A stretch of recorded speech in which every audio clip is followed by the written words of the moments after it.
नमस्ते। मेरा नाम है अमित, आपका माइंड मेंटर। और आज हम एक ऐसे विषय पर बात करने जा रहे हैं जो हम सभी के दिल के बहुत करीब है।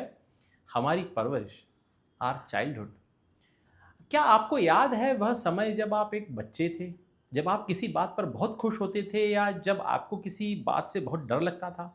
क्या आप उस समय अपने माता पिता के पास जाकर वो खुशी या वो डर बांट पाते थे, या फिर क्या आप ये सोचकर चुप रह जाते थे कि वो नहीं समझेंगे? अगर हम उस नींव के बारे में बात करने जा रहे हैं जो एक बच्चे और उसके माता पिता के रिश्ते की बुनियाद है, और वो जो बुनियाद है वो है विश्वास। ये शब्द बहुत बड़ा है, लेकिन इसकी शुरुआत बहुत छोटी छोटी बातों से होती है। आज हम जानेंगे कि कैसे एक बच्चा अपने माता पिता पर से विश्वास कैसे खोता है, और फिर हम उस विश्वास को फिर से बनाने और उसे बनाए रखने के तरीकों पे बात करेंगे। तो ये वीडियो कोई लेक्चर नहीं है, ये एक यात्रा है हमारे बच्चों के दिलों को समझने की। हम एक बच्चे के नज़रिए से देखते हैं कि बच्चे आप पर से विश्वास कैसे खोते हैं। तो आज हम एक छोटे बच्चे राजू की बात करते हैं। राजू के मन में बहुत सारे सवाल हैं, जैसे आसमान नीला क्यों है या फूल कैसे खिलते हैं। तो वो एक दिन अपनी माँ के पास जाता है, अपनी जिज्ञासा लिए, और अपनी माँ से कहता है, माँ माँ मुझे बताओ ना, सूरज कहाँ जाता है? अब माँ फ़ोन पे व्यस्त है, वो बिना देखे ही कहती है, अरे राजू अभी मैं काम कर रही हूँ, बाद में देखेंगे। ये क्या हुआ? राजू एक सच्चा सवाल पूछ रहा था, वो दुनिया को समझने की कोशिश कर रहा था, लेकिन उसे खारिज कर दिया गया, उसे डिसमिस कर दिया गया। क्या आप जानते हैं कि जब एक बच्चे के सवाल को बार बार खारिज किया जाता है तो उसके दिमाग में क्या मैसेज जाता है? उसके अवचेतन मन में ये बात बैठ जाती है कि मेरा सवाल कोई ज़रूरी नहीं है, मेरा विचार मायने नहीं रखते। अब राजू जब थोड़ा बड़ा होता है तो एक दिन वह स्कूल से बहुत खुश होकर आता है। आकर के बोलता है, पापा पापा, पता है मैंने आज एक बहुत बड़ा किला बनाया रेत का, बहुत बढ़िया किला बनाया। अब पापा उस समय देख रहे हैं टीवी, वो सर भी नहीं उठाते रहते। तो क्या हुआ? किला बनाने से क्या होता है? पढ़ाई में ध्यान दो। अब राजू अपनी खुशी और उत्साह शेयर कर रहा था अपने माता पिता के साथ, लेकिन क्या हुआ? उसका मजाक बनाया गया, या उसने जो बोला था उसकी बात को छोटा बना बताया गया, तुच्छ बताया गया। अब वैज्ञानिक बताते हैं कि जब कोई हमारी खुशी में खुशी महसूस करता है तो हमारे दिमाग से ऑक्सीटोसिन और डोपामाइन जैसे हैप्पी हार्मोन्स रिलीज होते हैं। यह हमें सुरक्षा और प्यार का एहसास कराते हैं। लेकिन जब हमारी खुशी को खारिज किया जाता है तो बच्चे को लगता है कि उसका खुश होना भी गलत है। वह अपनी भावनाओं को दबाना शुरू कर देता है। अब एक दिन राजू स्कूल से दुखी होकर आता है, बोलता है, माँ माँ स्कूल में मुझे राहुल ने बेवकूफ़ कहा, या मारा या कुछ किया। अब माँ तुरंत उसको लेक्चर देने लगती है, तुम तो हमेशा ही शिकायत करते रहते हो, तुम्हें भी कुछ बोलना चाहिए था, रोना मत, रोते हुए घर आना मत, अपना काम खुद निपटाओ। माँ ने बोल दिया। अब होता क्या है, राजू घर आया था एक समस्या के साथ, एक प्रॉब्लम के साथ। उस पे एक भावनात्मक बोझ था। अब इस समय उसे लेक्चर की बजाय सुना जाना जरूरी था। उसे कोई लेक्चर की जरूरत नहीं थी, माता पिता को जस्ट उसे सुनना चाहिए था। जब एक बच्चा दुख या डर महसूस करता है तो उसका एमिगडाला, दिमाग का वो हिस्सा जो भावना को कंट्रोल करता है, वो बहुत सक्रिय होता है। वह सुरक्षा की तलाश में होता है, लेकिन जब उसे लेक्चर मिलता है तो उसे लगता है कि उसकी भावनाएं गलत हैं। वो अपनी भावनाओं को शेयर करना बंद कर देता है और खुद ही उनसे जूझने लगता है। एक और इंसिडेंट में एक दिन जब राजू रोते हुए अपनी माँ से कहता है, माँ मुझे बहुत बुरा लग रहा है, तो माँ कहती है, ये नाटक करना बंद करो, इतनी सी बात पे क्या रोते हो? अब राजू का जो रोना है वो उसके लिए क्राइसिस है, उसको नाटक यानी ड्रामा बताया गया। अब आंसू जो होते हैं वो दुख और तनाव को बाहर निकालने का एक प्राकृतिक तरीका है। जब हम बच्चों को रोने से मना करते हैं तो हम उन्हें बताते हैं कि रोकर अपनी भावनाएं व्यक्त करना एक कमजोरी है, और ये बहुत हानिकारक मैसेज है। बच्चे अपनी भावनाओं को अंदर ही अंदर दबाने लगते हैं, जो आगे चलकर मानसिक स्वास्थ्य के मुद्दों का बहुत बड़ा कारण बन सकता है। ऐसे ही एक इंसिडेंट में राजू परीक्षा में एक बार कम नंबर लाता है। अब राजू घबराते हुए पापा को बोलता है, पापा ये देखिए, अपनी मार्कशीट देता है। अब राजू के पिताजी क्या बोलते हैं, अरे शर्मा जी का बेटा तो 95% लाया और तुम देखो, तुम्हें तो कुछ आता ही नहीं है। अब राजू को अपनी असफलता पर तुलना का सामना करना पड़ता है। He is being compared for his failures. अपनी असफलताओं पे उसको कंपेयर करते हैं किसी और के साथ। अब तुलना करने से क्या होता है, तुलना करना एक बच्चे के आत्मविश्वास को चूर चूर कर देता है। उसे लगता है कि वह कभी भी काफ़ी अच्छा नहीं होगा। इससे वह अपनी असफलताओं को छिपाने लगता है, क्योंकि उसे पता है कि तुलना का सामना करना बहुत दर्दनाक होगा। वह घर को एक सुरक्षित जगह नहीं मानता है जहां वह ईमानदार हो सके। अब वो चीज़ें भी छुपाने लगता है जो उसे आइडियली बतानी है। राजू अपने कमरे में छिप कर अगर कुछ कर रहा है, जैसे सपोज अगर वो अपने कमरे में छिप करके कोई पुराना खिलौना या गाड़ी या कुछ चीज़ ठीक कर रहा है या उसके कुछ ड्राइंग्स संभाल कर रख रहा है, अब माँ आती है तो वो तुरंत छुपा लेता है। क्यों? आपने उसको ट्रेन किया है कि छुपाओ, मत बताओ। धीरे धीरे राजू ये सीख जाता है कि घर एक सुरक्षित जगह है ही नहीं जहां वह ईमानदार हो सके। वह अपनी भावनाएं, अपनी खुशी, अपने डर, अपनी समस्याओं को छिपाने लगता है। अब वह अब गुणवत्तापूर्ण समय नहीं चाहता है क्योंकि उसे पता है कि हर समय उसे सुधारा जाएगा। He is not looking for quality time because he knows he is going to be corrected.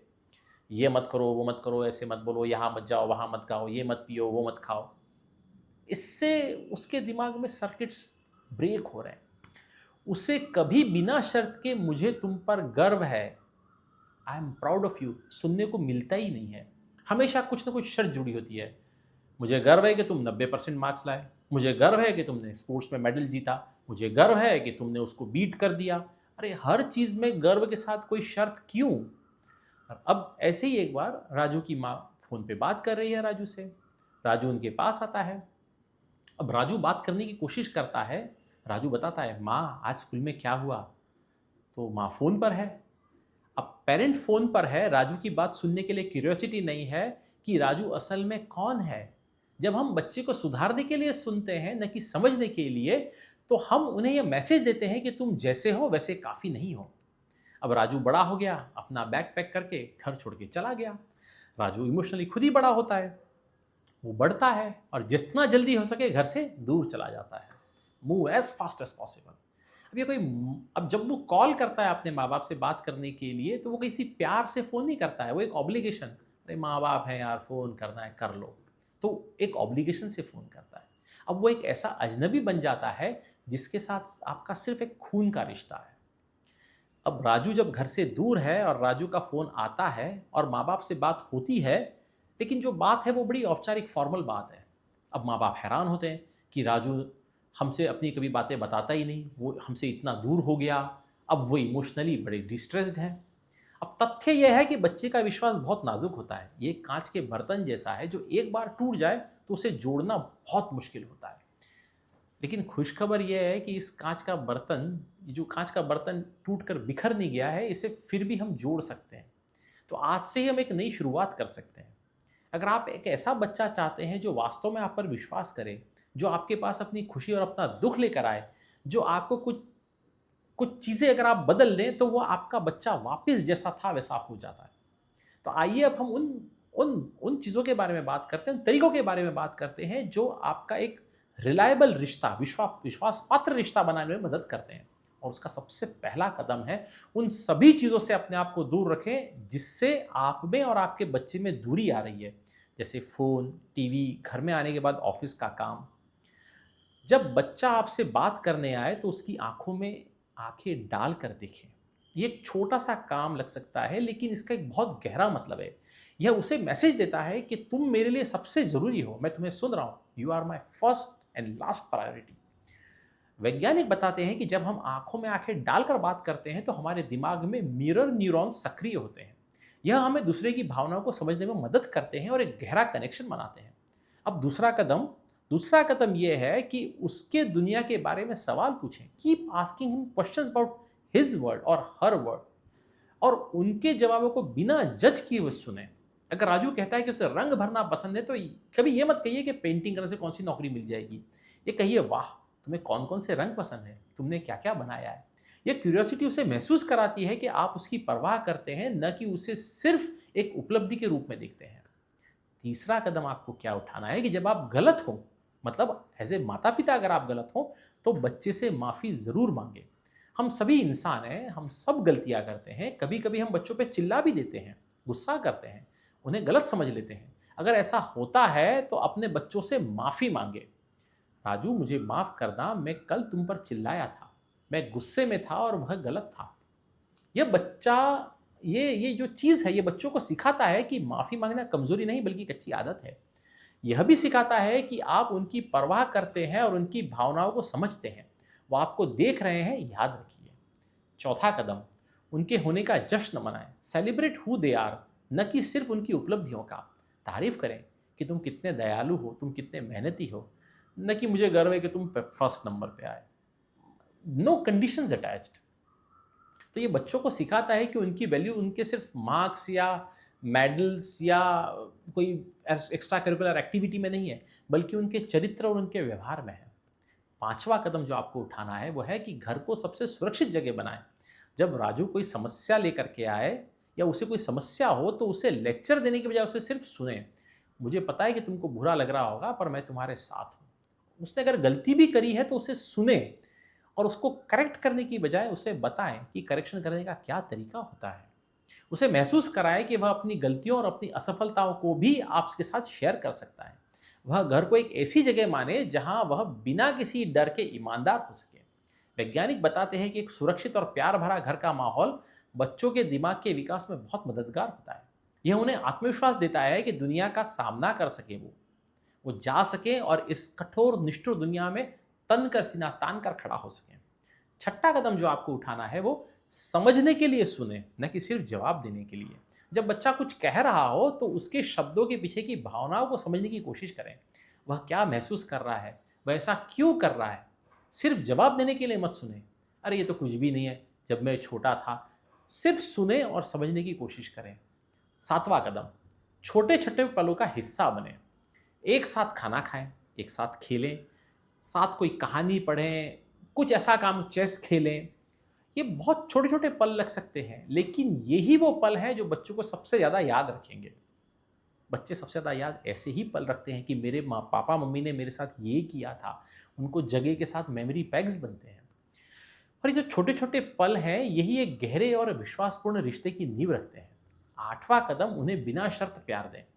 मैं तुमसे प्यार करता हूं क्योंकि तुम मेरे बेटे या बेटी हो, सिर्फ इतना ही काफ़ी है। उन्हें प्यार जताने के लिए उन्हें कुछ हासिल करने की ज़रूरत नहीं है। और कुछ माँ बाप को ये बड़ा ऐसा लगता है कि हम अपने बच्चे को मारते हैं, उनके मन में बड़ी गिल्ट फील होती है। तो इस गिल्ट से भी बाहर निकलिए। गिल्टी होने की कोई ज़रूरत नहीं है। आप अगर बच्चे को डांट रहे हैं तो बच्चे को प्यार भी कर रहे हैं। प्यार करना चालू कीजिए, प्यार कीजिए। यह बच्चे को सुरक्षा और प्यार का एहसास कराता है, जो उनके विकास के लिए बहुत ज़रूरी है।